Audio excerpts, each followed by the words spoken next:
Yeah, guys, it's Chill Pill. And this is Ratter Tatter. And it's late. We're tired, but you know what? What? We're gonna play some Purrfect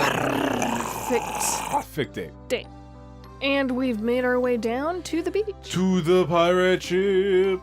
Where it is? There it is. There's my cursor. Cursor. There we go. I made my way to the part of the beach where McMurphy told me the shipwrecks were. I'm looking for clues as to what happened here in case it's useful to the work on my antidote. Hold on, guys. Oh no. Oh no. Ah! No. That feels so much better. I don't really know what I'm looking for. I feel a bit like a kid with my bucket and spade digging in the sand. Oh! Do I get to be Captain Corn? Alright, you be Captain Corn. Now do your pirate accent. You're having fun. I don't think that's gonna be a good idea. Go ahead, just do your best. You best believe it. Having fun. In Ghost Stories, I can just do Miss my Turner. normal grovelly voice. Having fun. You best believe in Ghost Stories, Miss Turner. You're in one. Pop it. The voice startles me. It's unfamiliar and I can't see who it belongs to, so I'm on my guard. Who's that? Show yourself. I've nothing to hide, but I am naturally wary of your intentions. Will you give me a word of honor that you mean me no harm? Yes, you have my word of honor. I feel like a Cub Scout. I take you at your word, and I am happy to make your acquaintance. Captain Corn. Ew. What a corny name. A tall, sleek gray cat has stepped from behind the wreckage and is bowing in front of me. I think this is our question marks. Although it probably depends on which person you date in the first place who your question marks is. That's true. I could go for the pirate captain. Yeah. I feel obliged to bow back at him. I'm pleased to meet you, Captain. Do you live here? In the wreckage, I mean. I think I live elsewhere, but I've been here for a long time. I'm trying to find my crew. I realize he's wearing a vintage naval uniform. I'm not an expert on military history, but I'd guess it's from the 1800s. So it's Victorian. Ah, Captain, did you arrive on one of these ships? Yes, I captained the KITTIES Desire, but I fear I let my men down. Where are they? I have been searching. He seems quite disoriented. What happened? Looks like you're a bit of a run-in. Run in my eye! Maliciously set upon and attacked, more like. If you insist. This disgrace of a vessel is a pirate ship. Oh. Be careful who you're calling names, Karn. They might just take umbrage and then the cat really will have your tongue. Another cap has appeared. A petite, long, hairy tabby, also dressed in some kind of costume. Identify yourself, stranger. The new cat has turned to me. Hello, my name is Dr. Feelgoo, and this is Captain. I know who he is, alright. What are you doing in my domain, Dr. Feelgoo? State your business. So I feel like my guy should be more like proper British. He's in like the actual Navy. Well, do what you want. And then your guy is a pirate. Do what you want. I was just digging around, not sure for what. I certainly didn't know it was your domain. It's not. Oh, that's better. That's proper British. Did you hear my thinking before I started talking? Yes, I could hear the gears the pause turning. of gears turning. PAWS of gears turning. This is unclaimed land as of yet. I dispute that the ownership belongs to this rogue and cutthroat. Hang on. Let's not get overexcited. Who's a rogue? That's not a nice thing to say to a fellow cat. Do not put me in the same sentence as that mercenary ne'er-do-well. She is a pirate. Oh, she. You're a she. Calm yourself, Carney. Right now I'm more interested in what this human is digging for. Oh, nothing in particular. Are you really a pirate? I refuse to discuss my business in the company of this pompous goody two-paws. If you wish to speak with me, you'll need to see me alone. And off she walks with her tail in the air. Thank goodness. Oh. My turn. I was too busy hissing. Thank goodness that vermin has left us. However, she does make a point. If you wish to discover what really happened here, you are going to have to make a choice. Her story or mine?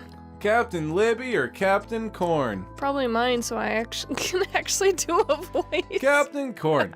Well, as Captain Libby seems to have disappeared, my choice is obvious. Would you tell me your story, Captain Corn? Yes. A wise choice in any event. Take a seat, if you will. My story is a long one. Oh, I do need to be back in time for tea. Then I shall hasten the telling. It began on a merchant run for the Kitty Fisher Shipping Co. I'd been contracted to the company for some time, and I'd done this particular run many times before.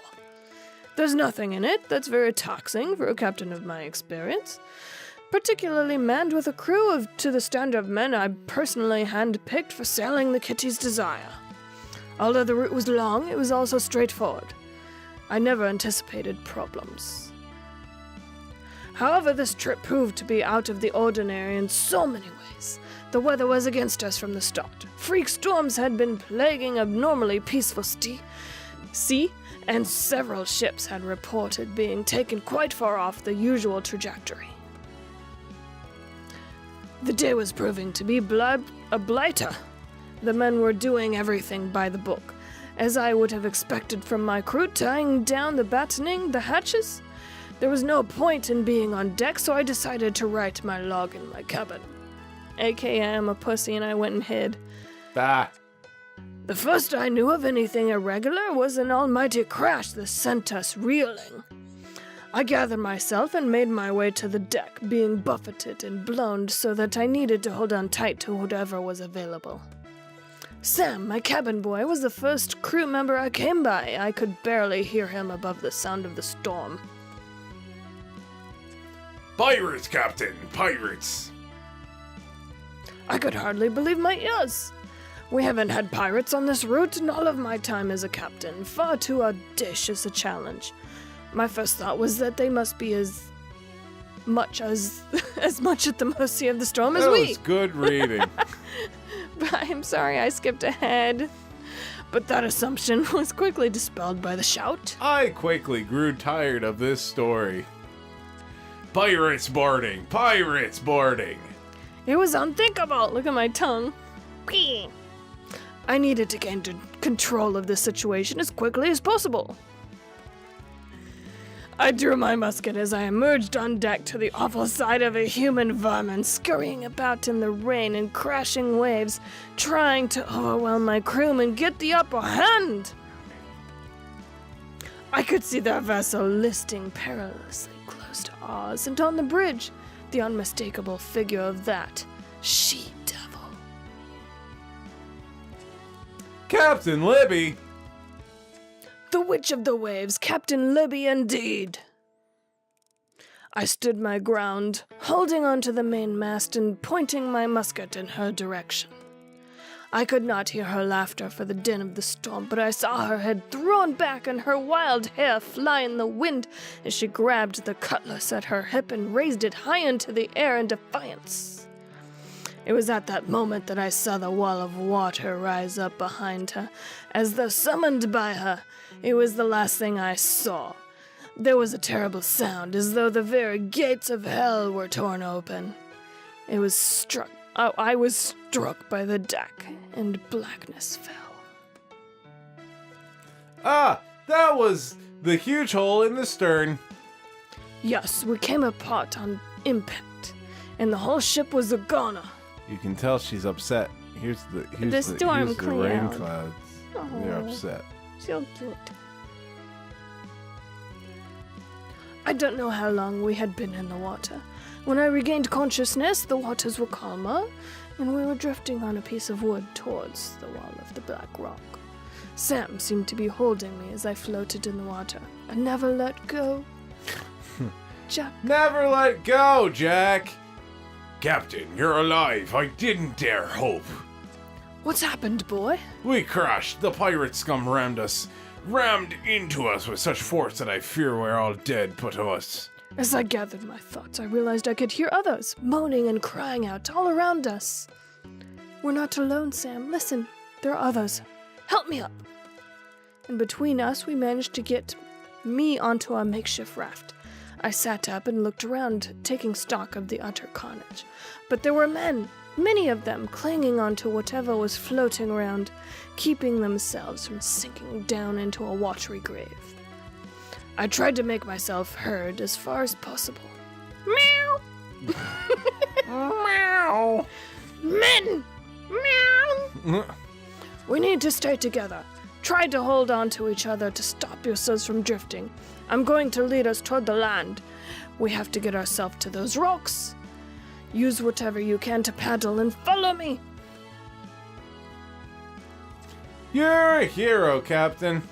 Yes, it was laborious, but we made progress and eventually reached what appeared to be an opening in the rocks. Rocks. Ro- That's British. As we stumbled to land, That's how a British person says rocks. the gravity of our plight became more apparent. In the rocks. Gravity. In the gravity of the rocks. Help the wounded. Pull whatever you can from the water. Anything may prove useful. We don't know what's ahead. In the rocks. What about the pirates? We were all in it together. There was no place here for contention. Survival is a great leveler. So we all helped each other as best we could. We found our resting place where you now live. Base camp! But of course, there were no cozy tents or fire pits to keep us warm. It must have been terrifying. One tries not to indulge one's own fears when looking out for one's men. We managed to keep a rudimentary camp for ourselves in a surprisingly short time, considering the condition of the men. Each did what they could, tending to the wounded, building fires. Food was a primary consideration. If the men didn't eat, we would very quickly deteriorate.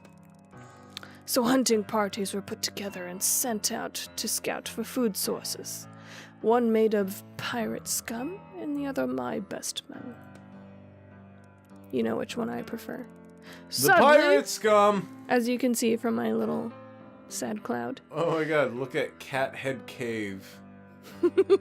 This really is Cat Island. Sadly, neither gang was successful, bringing only some unfamiliar tubers and plants that were boiled up to make a soup. I knew we would not continue for long living on grass and seaweed. Men need meat. Oh.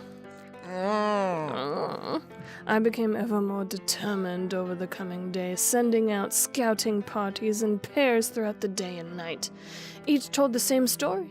No animal life at all, except for cats. Eat the cats, Captain! We already knew that there was a population of very ordinary-looking domestic cats living all over the island, but as the men forged further afield, they came back with tales of a very different species of feline on the furthest end of the island. Ooh, these are the same ones we saw earlier, but they were in blue before, and now they're in color. They look happy. These were larger than usual and very hostile to those that came close to it.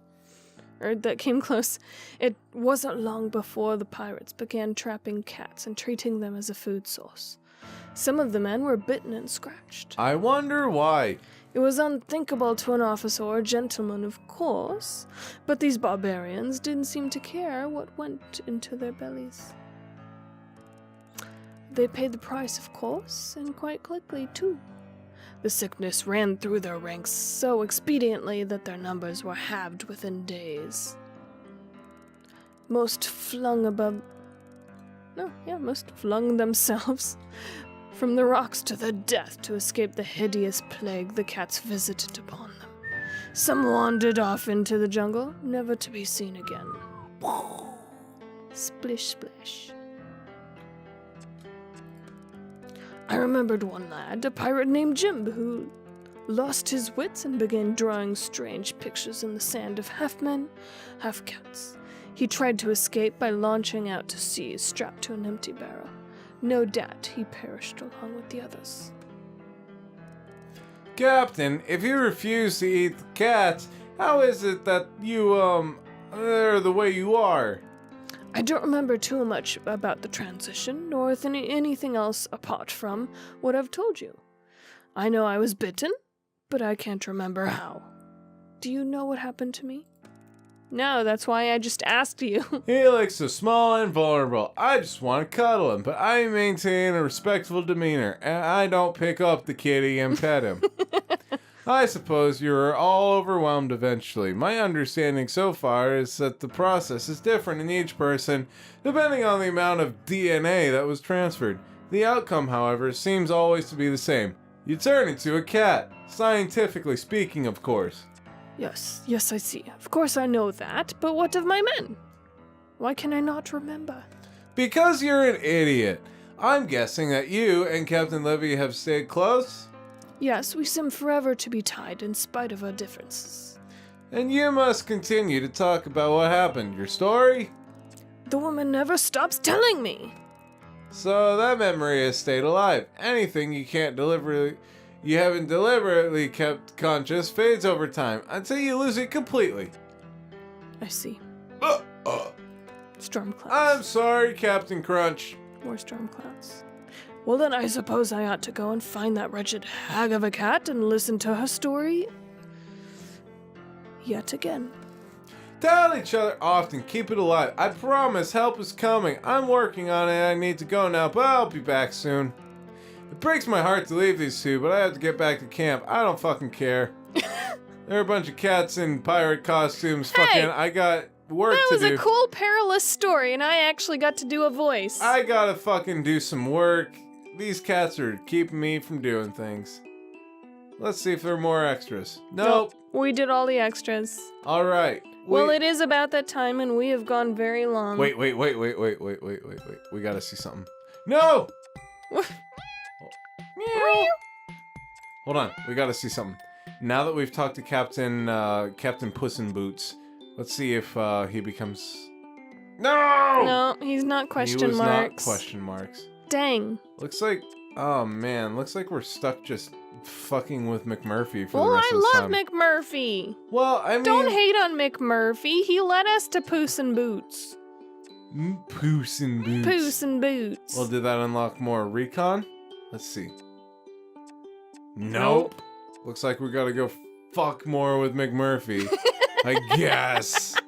Well, next time on Sleepy Sheepies, we'll go fuck more with McMurphy. We'll fuck one more time with McMurphy. And if you've enjoyed our playthrough so far with McMurphy and all the other little 9.7%. kitties, go ahead and give us a thumbs up and comment down below what you think of Puss in Boots. Puss in Boots. Look at that. Ratter finally got her own episode. Yay! And subscribe so you can continue to enjoy this adventure with us, as well as all the other indie and cult classic adventures that we do every single week. And like we always say, sleep tight. I got this one. Moist, wet, hot, and tight. Bite. You didn't say the and don't let the. Oh, don't let the moist, wet, hot, and tight bite. Thrust in Timberlake must thrust in the direction that violence is happening. It kind of hurts. Otherwise, he is no longer doing thrust in things, which causes him to die. I'm about to start coughing. Coughing is not manly, so we shall not, because thrustin is all that is man. Thrustin.